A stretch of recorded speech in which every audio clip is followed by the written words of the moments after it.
Selanjutnya kita akan membahas kinerja rantai pasok, mencapai kesesuaian strategi, dan lingkup. Tujuan pembelajaran di sini yang pertama adalah menjelaskan kenapa mencapai kesesuaian strategi itu kritis untuk kesuksesan perusahaan secara keseluruhan. Kemudian yang kedua, menjelaskan bagaimana sebuah perusahaan itu mencapai kesesuaian strategi antara strategi rantai pasoknya dengan strategi kompetitifnya.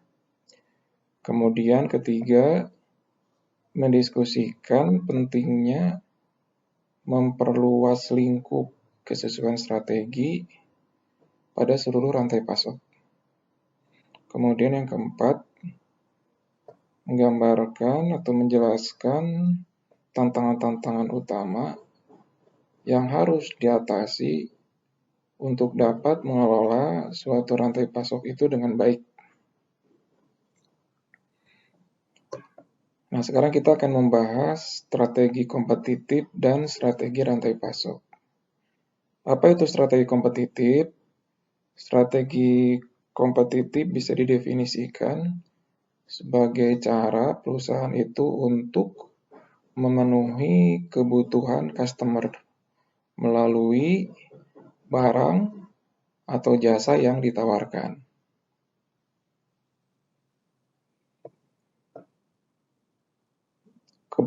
Kompetitif strategi ini ya, mulai dari strategi pengembangan produk. Bagian pengembangan produk merencanakan produk apa yang akan dibuat. Kemudian bagian penjualan dan pemasaran juga membuat strategi bagaimana pasar itu disegmentasi dan kemudian posisi dari produk yang tadi dibuat oleh bagian pengembangan produk, kemudian juga harganya berapa dan bagaimana melakukan promosi. Kemudian strategi rantai pasok menentukan bagaimana barang-barang mentahnya itu ya raw material-nya itu diadakan ya. Kemudian bagaimana proses transportasi materialnya. Bagaimana memproduksi produk atau membuat jasa. Bagaimana distribusi dari produk. Nah, semua strategi-strategi fungsional di atas harus saling mendukung satu dengan yang lain dan juga mendukung strategi kompetitif perusahaan. Di sini kita melihat ada rantai nilai ya. Jadi dari rantai nilai ini aktivitas perusahaan terbagi dua ya. Jadi ada aktivitas utama, primary activities ya, dan ada supporting activities, aktivitas pendukung. Aktivitas utama ya di sini mulai dari pengembangan produk, penjualan, pemasaran, operasi, distribusi dan jasa. Nah, sementara aktivitas pendukung di sini ada keuangan, akuntansi, teknologi informasi dan sumber daya manusia. Nah, semua aktivitas ini harus selaras ya, mulai dari awal sampai akhir untuk memenuhi kebutuhan customer. Inilah yang disebut dengan strategi kompetitif. Kemudian mencapai keselarasan atau kesesuaian strategi.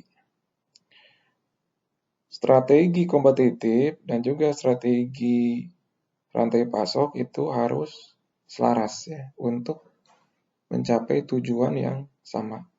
Ini yang disebut dengan strategic fit, jadi kesesuaian strategis ya antara rantai pasok dengan strategi kompetitif.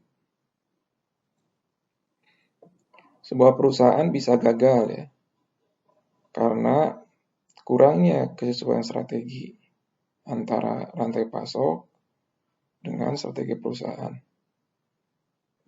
Ya, karena proses ataupun sumber daya yang ada ya tidak memiliki kemampuan untuk bisa menjalankan strategi yang diharapkan.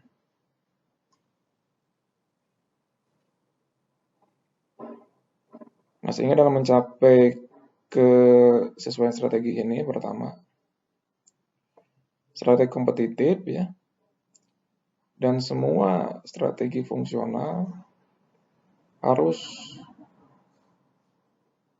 selaras ya, harus cocok ya, sehingga bisa membangun sebuah strategi keseluruhan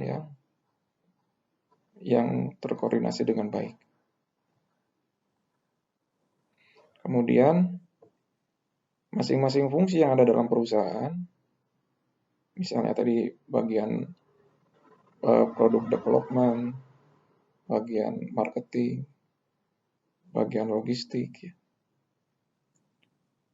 harus menyesuaikan ya struktur, proses dan sumber dayanya ya, supaya bisa menjalankan strategi-strategi yang sudah ditetapkan dengan baik.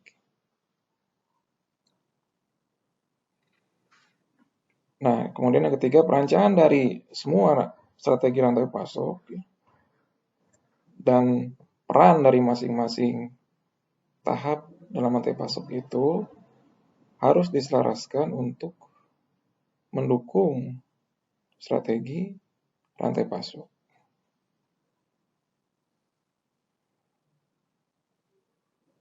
Nah, berikutnya adalah bagaimana strategic fit itu dicapai ya, atau kesesuaian strategi itu bisa dicapai.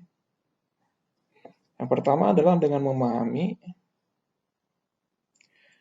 ketidakpastian rantai pasok dan memahami pelanggan. Ya. Kemudian yang kedua, memahami rantai pasok. Yang ketiga, mencapai keselarasan strategi. Nah, kita bahas ya satu-satu di sini.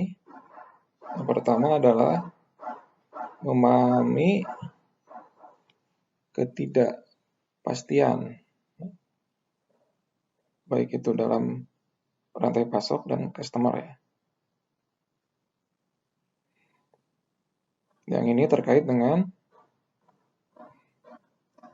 jumlah dari setiap produk ya yang dibutuhkan. Kemudian juga terkait dengan respon time dari pelanggan ya. Kemudian variasi dari produk ya yang diperlukan oleh pelanggan. Kemudian juga service level yang dibutuhkan. Kemudian harga dari produk. Kemudian tingkat inovasi yang diharapkan dari produk tersebut.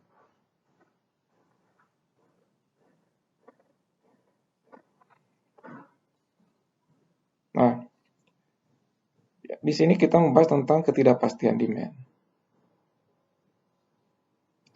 Ketidakpastian demand ini terjadi karena ketidakpastian kebutuhan customer terhadap produk tersebut.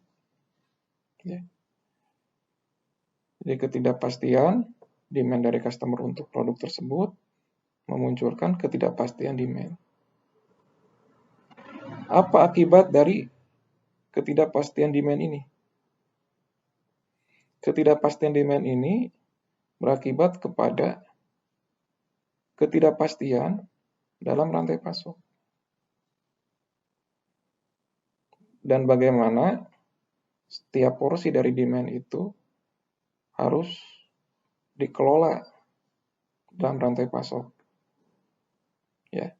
Jadi ketika demand dari customer itu tidak pasti ya, maka otomatis demand di retailer, di distributor, kemudian di manufacturer sampai ke supplier juga menjadi tidak pasti. Ya.